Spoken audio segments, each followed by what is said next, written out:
Flight boss, bitch. You know, for sure. You're not listening to the mind of an Terry's Moon.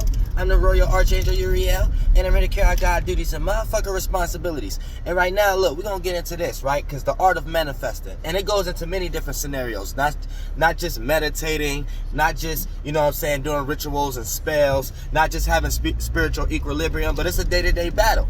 So, for the most part, here's the thing, right? One of the key methods is your emotional state of being that you are in. Because your emotions is a representation. It's a light form to show where you at in the esoteric realm.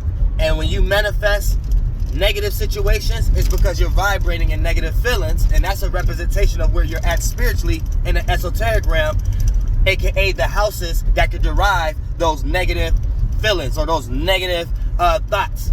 Adams and Eves, you know what I'm saying, alphas and betas and shit like that, and suns and moons. Everything that we create as stars based upon our mentality. So once we start to talk about manifesting and things of that nature, this is what we need to understand, right? Try not to ever put yourself into a situation, which this is how they got the whole world. Try not to put yourself in no situation where it's like this, right? Validation becomes more important than what makes you feel good. And then therefore, instead of you doing what makes you feel good, you're out busy trying to do things to please others in some way, shape, or form, because you think this is what you're supposed to do in order to validate whatever that you're trying to manifest, because it's back to supported by this magic square. So when you do things of that nature, right, here's the thing. 9 times out of 10, you got a deep-rooted energy of being scared of not coming across the way you think you're supposed to in order to look the part of whatever that you're trying to manifest. So for the most part, you think you have to do things other people did as an example, or need a certain large percentage level of validation from others in order for you to feel comfortable like you're doing the right thing. But here's the thing, when you start to take on that internal war within yourself, you take on a battle that's not yours. And it just leads into being frustrated.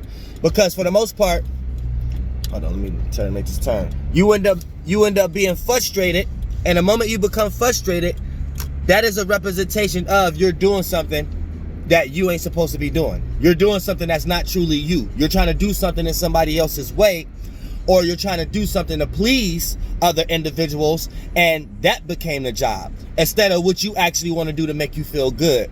And you have took the energy that make you feel good and placed it on the back of the energy itself of motherfucking validation or needing some type of reciprocation. And you're using these things to make you feel good instead of utilizing your own talent and your idea to make you feel good, regardless if a motherfucker like it or not. And you're always supposed to be in that space. You see what I'm saying?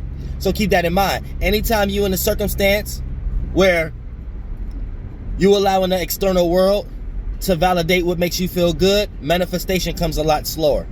Anytime you're in a situation where you're going to do what makes you feel good, whether others like it or not, you may go through minor frustrations, but the minor frustration always have a greater result, because the outcome be you actually create circumstances where the people, places, and things who's not supposed to be around you actually separates, and the people, places, and things who's supposed to be around you to support the idea that make you feel good will start to become around you. You see what I'm saying? So keep that in mind also. So let me repeat. Try not to put yourself into a situation where you're doing things based upon validation or acceptance or agreeance. Make sure you're always doing something that make you feel good. And if whatever make you feel good, sometimes don't be in agreement with others. Sometimes don't get validations that you want. You have to be strong enough as a spirit to go through those little minor frustrating scenarios, because the outcome is always going to show you what space you're supposed to be in and what space you're not supposed to be in, via the circumstances, situation, and the people, places, and things that's involved. So keep that in motherfucking mind. Flight boss, bitch.